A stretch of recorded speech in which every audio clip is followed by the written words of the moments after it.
Good morning, all of you. I welcome you all to Ansarkari.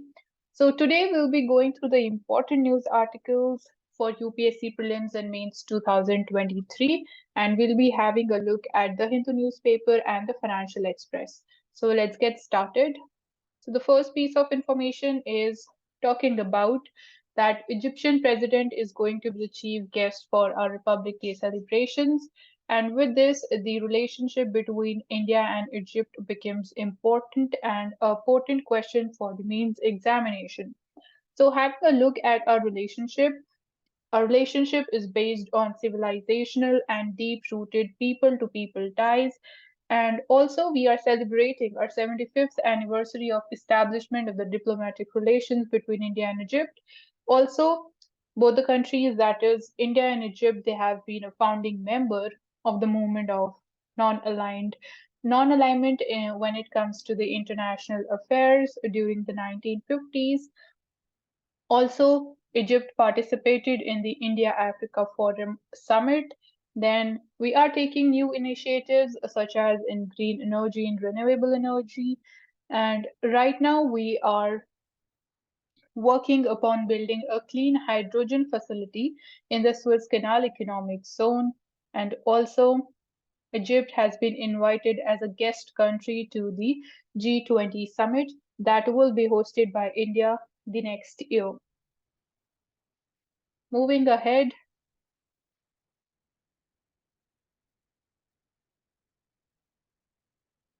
okay, so talking about India's culture, you can have a look at beautifully dressed people for the Khalang Mela, which is celebrated in Dehradun. And talking about the coming up of private universities for educationally backward people is a step in the right direction, which will ensure that education is reaching the poor and educationally backward people also. Then you must be aware about the states which are having border disputes. So right now the issue between Karnataka and Maharashtra is in news. So Karnataka and Maharashtra, they have a border dispute, and this is the thing for now. And talking about the editorial section, we'll be talking about the system of transferring of judges. So right now, the judges, they are transferred under the collegium system, which is considered as opaque and sometimes even arbitrary, because it becomes difficult to hold the greater validity when it comes to the transfer of judges. As we said, that the system is very opaque, and how the like transfers they are done, what are the bases, so that are not shared with the people. And it is said that the power of transfer has always been a possible threat to the judicial independence. And talking about the current procedure that is followed in transferring the judges. So, firstly, there is a memorandum of procedure which says that a judge's consent is not necessary to effect a transfer. So, the judge that is being transferred, his or her consent is not important to transferring that particular person. And according to the current norm, is that all the transfers they ought to be in public interest, that is for better administration of justice throughout the country. And also the personal factors of the judge, including his preference of places, should invariably be taken into account. So, the personal factors of the judges under the current procedure that is followed, they should be taken into account. However, his or her consent is not important in transferring them. Then, the disclosure of the actual reason may not always be possible in all the cases, and transfer should not be done as a punitive step. So these are certain points which you should be knowing when it comes to transferring of judges. Talking about the depopulation, so we just saw that 2 weeks back, the world population touched 8 billion, that is, we touched 800 crores of population, and it is being estimated that India is going to surpass China as the world's most populous country the very next year. So earlier, according to the estimates, it was by 2050, but now we are talking about surpassing China when it comes to population the very next year.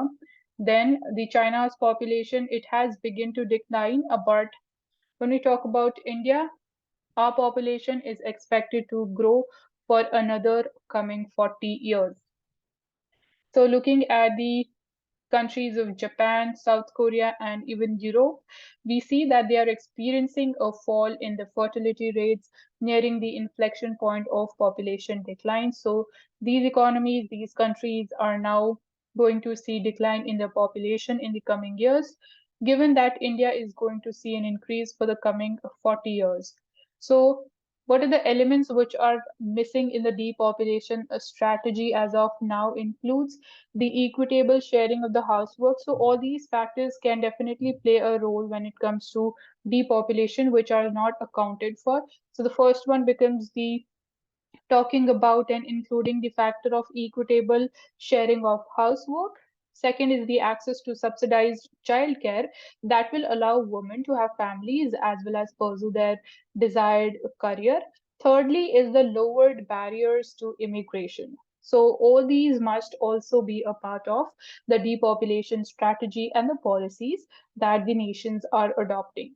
Then when we specifically talk about India, the fertility rate in India, it is falling along the expected lines and as a direct result of rising income. So two factors which have led to decline of the fertility rate in India. The firstly is rise in income.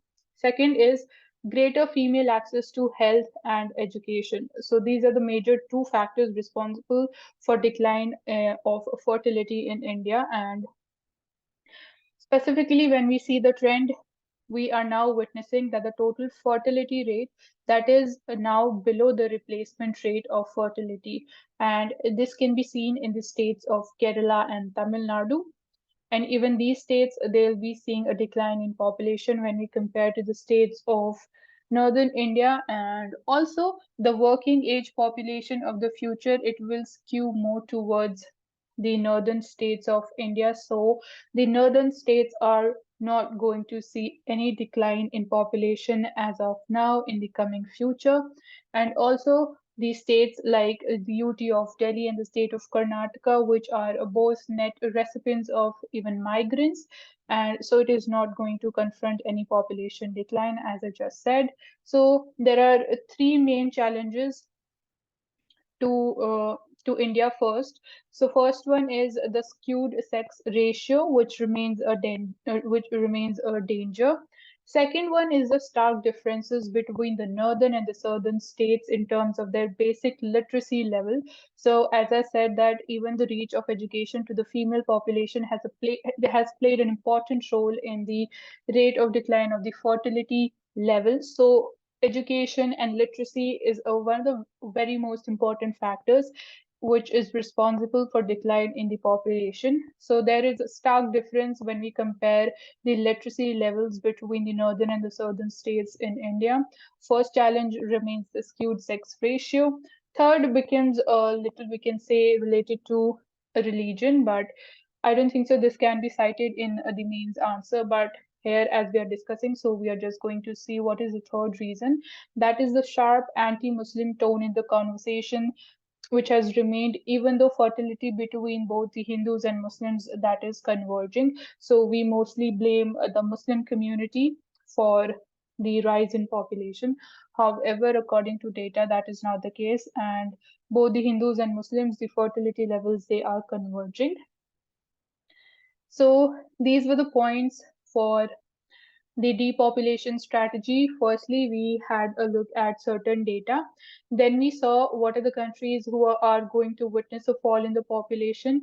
Then we saw what factors must be the part of the depopulation strategy. Then we specifically talked about the trend of population decline or increase as per the data, which the first one we talked about the fertility level, then we talked about the replacement level, then we gave example of the states of Kerala and Tamil Nadu, and talked about Delhi and Karnataka, talked about the factor of migration, the migrants moving to the northern states, and lastly, we talked about the three challenges that remains specifically unique to India.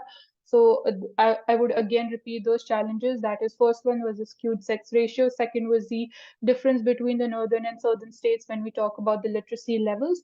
Third was more of a religion, as I earlier said. So that is blaming the Muslim, the anti-Muslim tone when it comes to the fertility, the rising fertility level, in specifically talking about the Muslim community. Now, moving ahead, we are seeing that the foreign investors are now returning back to India, and the trend was obviously on the upside in the month of November.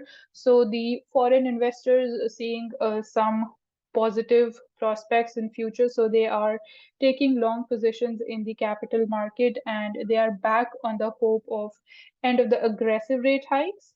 And secondly, they feel that there is positive macroeconomic environment in India. So that is, we can say, a kind of a positive factor. And talking about legalizing the same sex marriage, so we have already discussed this topic, but today we'll again go through it with some new important points also. So, the Supreme Court had asked the center about what is its take on including the third gender, the same sex marriages under the Special Marriage Act of 1954. So, first we'll see what was the government's reply to that. So, the Solicitor General, which is Tushar Mehta sir, on behalf of government, he has replied that as per the law, the marriage it was permissible between only a biological man and a biological woman. So not seems that they are ready to, bring in the same-sex couple under this law and legalize their right to marry. And also a statement which said that it argued against that the urgency of the plea, that the petition that has been filed in the Supreme Court, as it is talking about the urgency of getting a marriage certificate. So the government said that it basically argued against the urgency of the pleas by saying that nobody is dying in the absence of a marriage certificate. So, kind of a harsh statement from the government side. Now, we'll be going through the nitty gritties of the petition and what has been the developments so far when we are talking about the Supreme Court judgments also and different sections of the Special Marriage Act. So the petition firstly says that the Special Marriage Act it ultra wires the Constitution because it is discriminating between the same sex couples and the opposite sex couples, and the legal rights as well as the social recognition and the status that can come from marriage has not been given to the same sex couples under this act.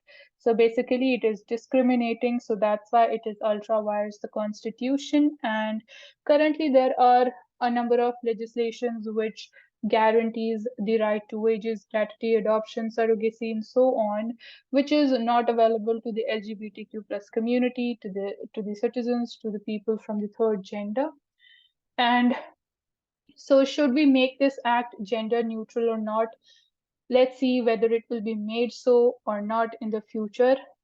Then section 4 of this act, it specifically uses the terms male and female, husband and wife. So obviously denoting that homosexual couples are not a part of it and it is discriminating with them. Then talking about what has been the previous Supreme Court judgments. So, firstly, in 2014, we saw that the NALSA judgment, where the Supreme Court upheld that non-binary individuals they were protected under the Constitution and fundamental rights such as equality, non-discrimination, life, freedom, and so on. They could not be restricted to them who were biologically male or female. So basically, these fundamental rights are available to every Indian citizen, be it homosexual or not. So this was the judgment. Now, this judgment needs to materialize in the form of giving these rights in the form of including these rights into the laws that we have right now. So that would really lead to, effective implementation of the Supreme Court judgments. And the other judgments, as we saw in 2017, and that under the Puttaswamy judgment, the right to privacy was upheld as a fundamental right. Then in 2018, we have the Navdev Singh Johar judgment, which decriminalized homosexuality. So all these are the fundamental rights of the homosexual couples and the third gender people belonging to the LGBTQ plus community. And you need to remember these Supreme Court judgments because they become important when you're writing any mains answer and can obviously be used to substantiate your arguments. Now, talking about the global picture, so there are around 32 countries in the world who have legalized the same sex marriages, and the Netherlands were the first country to do so in the year 2001. So this was the entire things, the all the points that we had to discuss, which becomes important for our means. And now talking about a scam, the PDS scam, which has come to the forefront in the state of Chhattisgarh. So basically, the nodal agency in the state of Chhattisgarh, as far as procuring the food grains for distributing them under the PDS system, is the Nagrik Apurti Nigam. So in 2015, it was alleged that the government was distributing substandard quality food grains. So, accordingly, on the basis of this complaint, an inquiry was conducted by the state's Anti Corruption Bureau. And what was found was, to their surprise, that they found unaccounted cash of around rupees 3 crores. Instead of basically, they had gone for investigating the allegations that were related to distributing the substandard quality of foods, but to their surprise, they found such a huge amount of cash lying with the agency. And then they also tested the food samples that were being distributed. So they found that the samples of salt and rice, they were not even fit for human consumption. So on that basis, people were booked, and that also included the two IS officers. Then, because such a huge amount of cash was found, so ED also started investigating on the basis of money laundering probe. And in 2018, we saw a change of the political party. So a new political party came to power in 2018, which, however, it somehow led to weakening of the investigation, and the administration reappointed those two IS officers, and they were also granted the anticipatory bail by the Chhattisgarh High Court in 2020. So this is somehow showing the political nexus and how the power is misused to protect the people who had committed this scam. And right now, the recent development is that the CJI of India, he has agreed to constitute a new bench that will be headed by himself with another justice, Rastogi and Rastogi Bhatt. So investigation has not been completed, and let's see how things are going to unfold and who is responsible for such a big scam behind this PDS scheme. So, such are the things which are happening at the ground level when we talk about the PDS scheme. The substandard quality is distributed, and there's definitely corruption happening at the ground level, and we need to ensure. So, what steps can we take to prevent such things from happening in other states?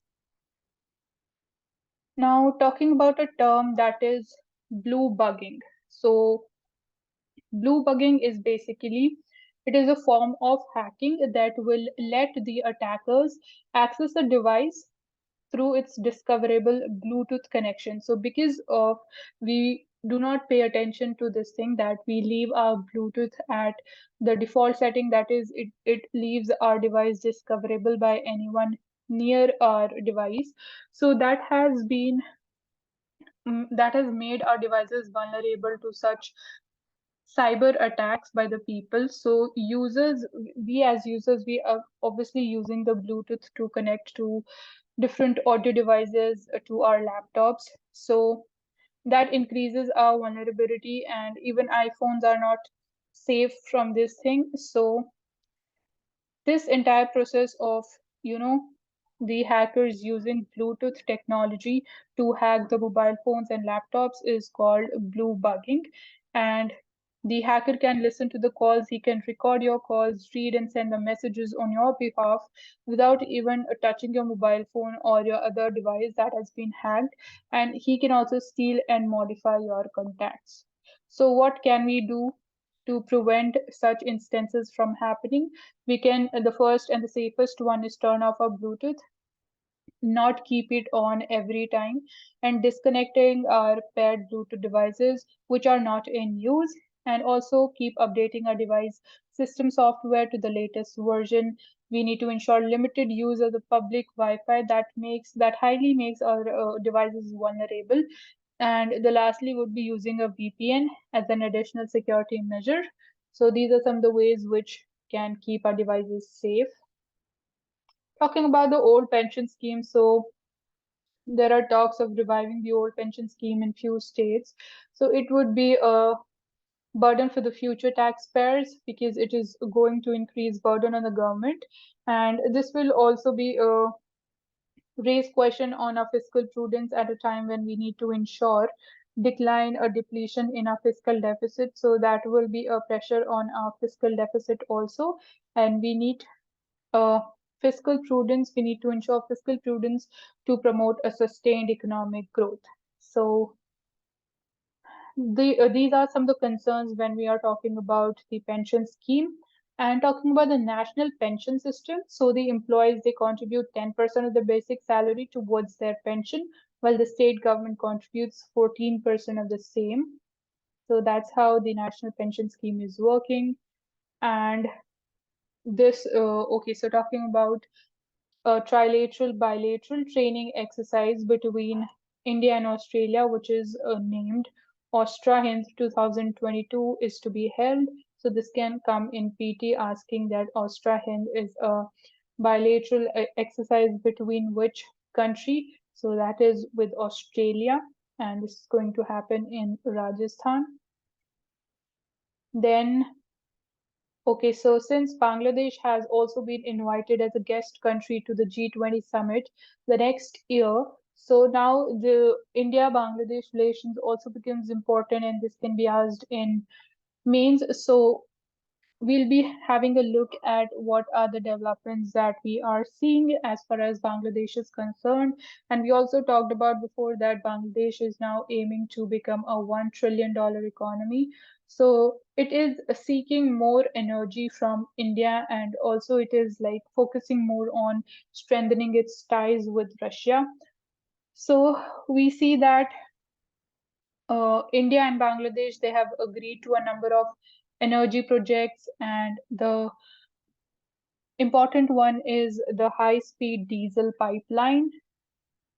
Then another development is regarding the Rupur nuclear power plant that we are setting up with the help of Russian technology. And also we have proposals where the discussions are ongoing for the renewable energy, bringing solar energy from the Indian grid.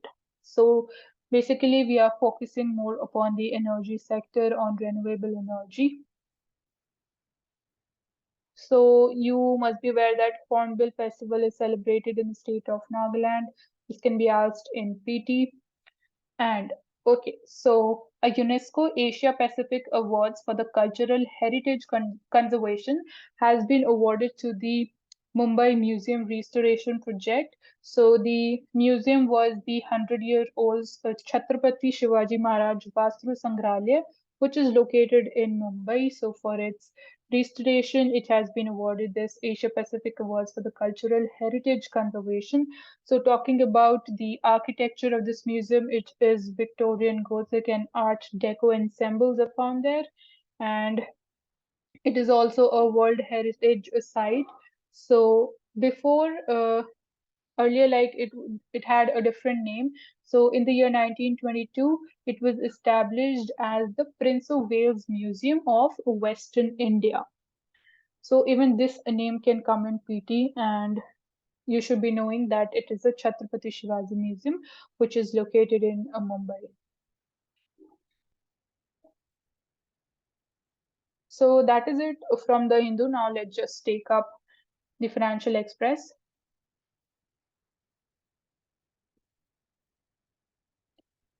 Okay, so first we'll just go through this important editorial. So it is focusing more upon the carbon markets, how the carbon markets can be leveraged given that India is going to take up the presidency of G20 and the G20 summit is going to be hosted by India in 2023. So carbon market, how does they function? They involve tradable units which represents the emissions or the emission savings, and this market is also known as the cap and trade carbon market. So there is a regulator.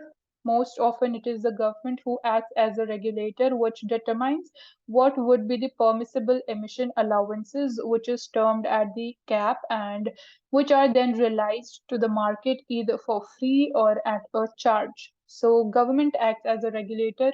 It decides what is going to be the level of emissions, what is going to be the emissions cap that the different firms and industries have to achieve, and that's how if they are able to achieve that cap, they are, they are able to achieve less emissions below that cap, so they can sell that extra carbon credit to a company who has not been able to achieve the carbon emissions target, and accordingly the two firms, they can help in achieving their carbon emissions target in such a way by trading the carbon certificates.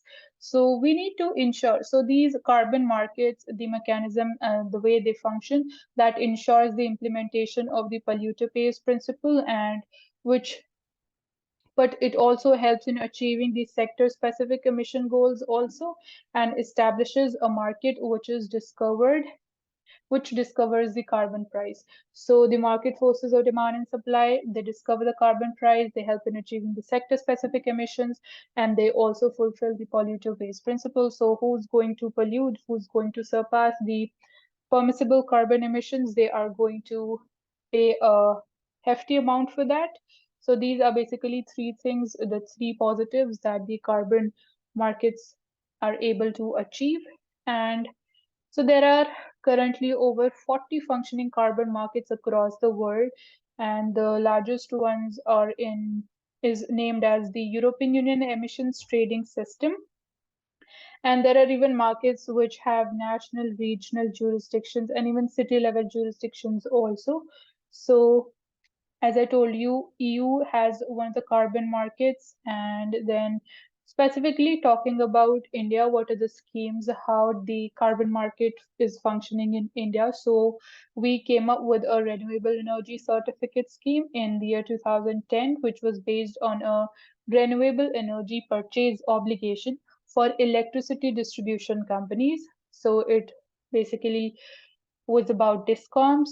And then we also have a perform, achieve, and trade energy efficiency trading theme, which was implemented in 2012, which covered the energy intensive industries. So the third step is the Energy Conservation Amendment Bill, which was passed in the year 2022, and the amendment, it empowers the government to specify a carbon credit trading scheme.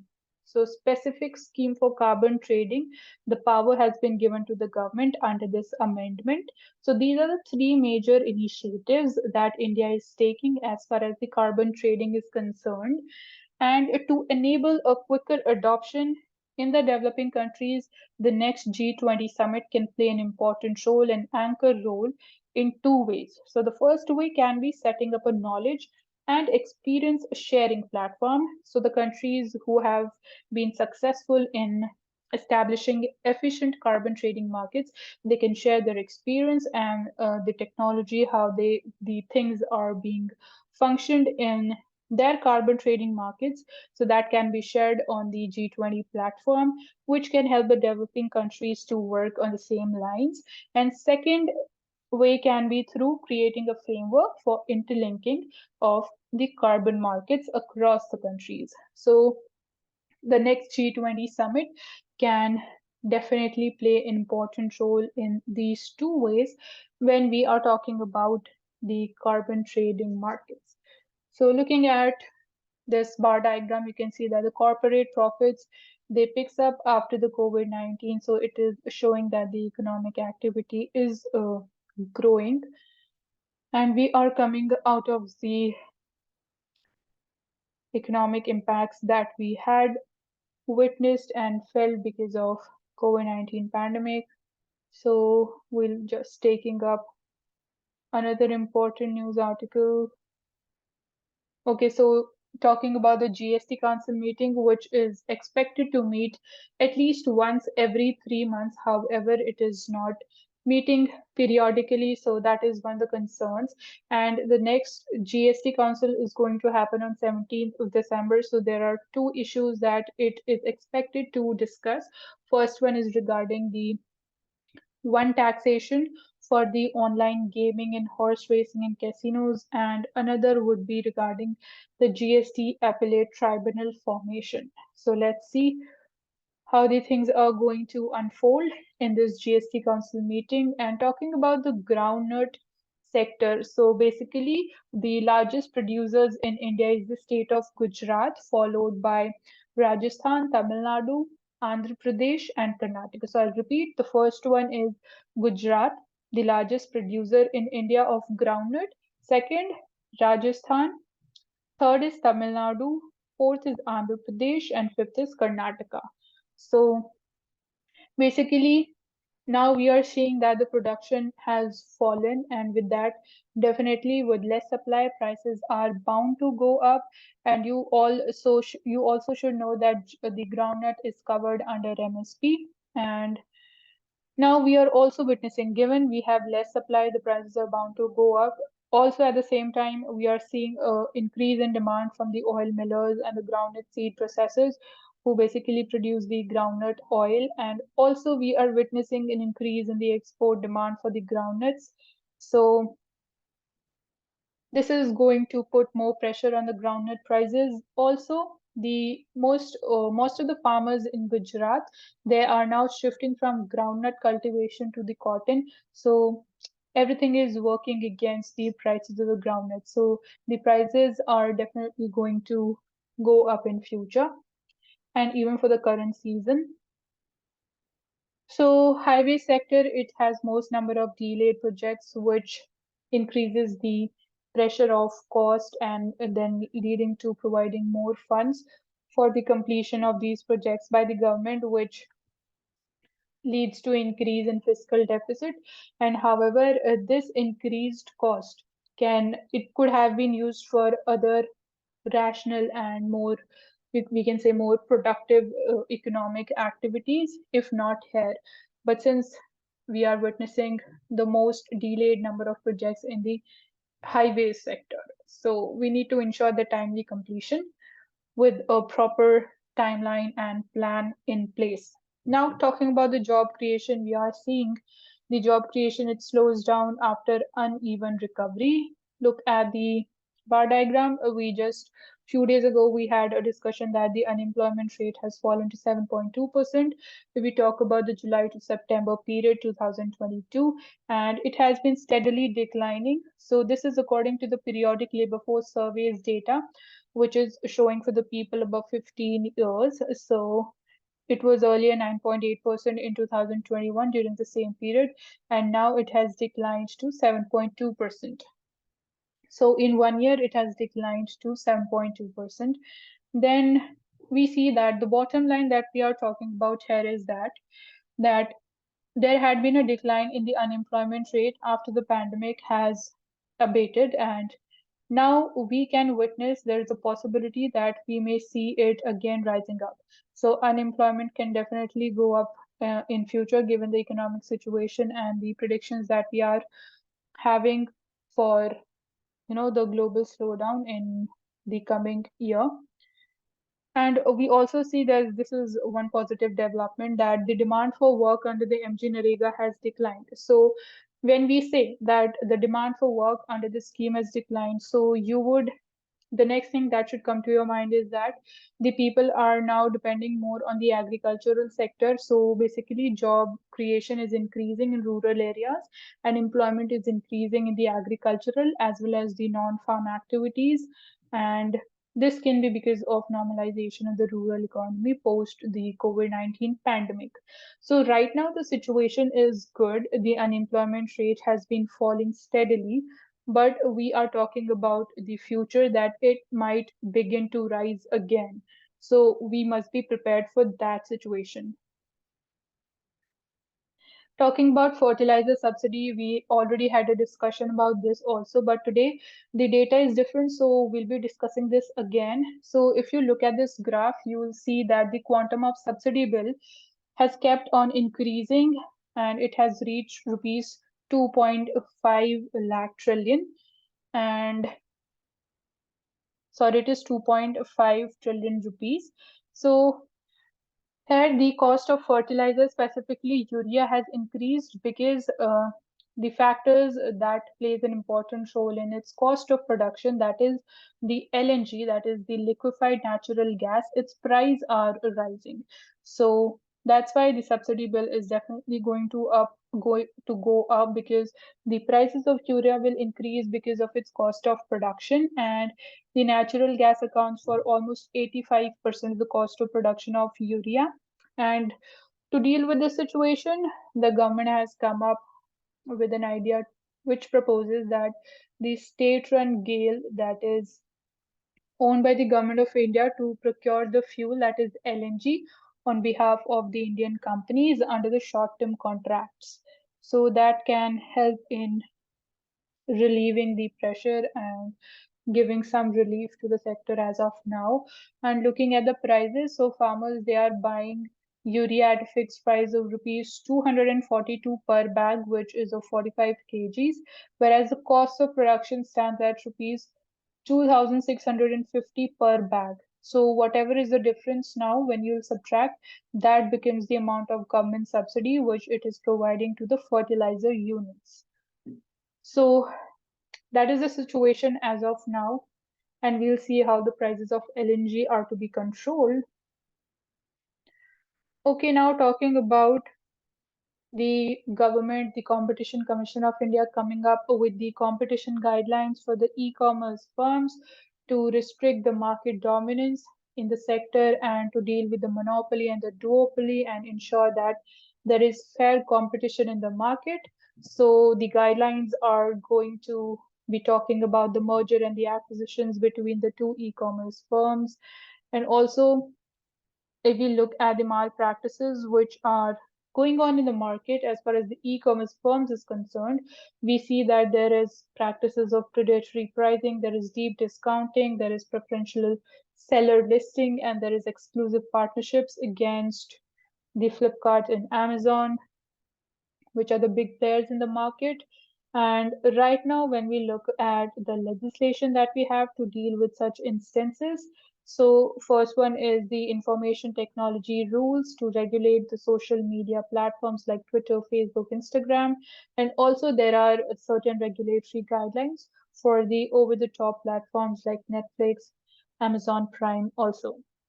So this is it for today. We took up all the important news piece articles from the Hindu newspaper and the Financial Express, and I hope you have understood the concept and the topic and the trend behind the respective articles. So thank you for joining Ansarkari, and do not forget to subscribe to the channel, hit the like button, and share the video as much as possible. Thank you so much.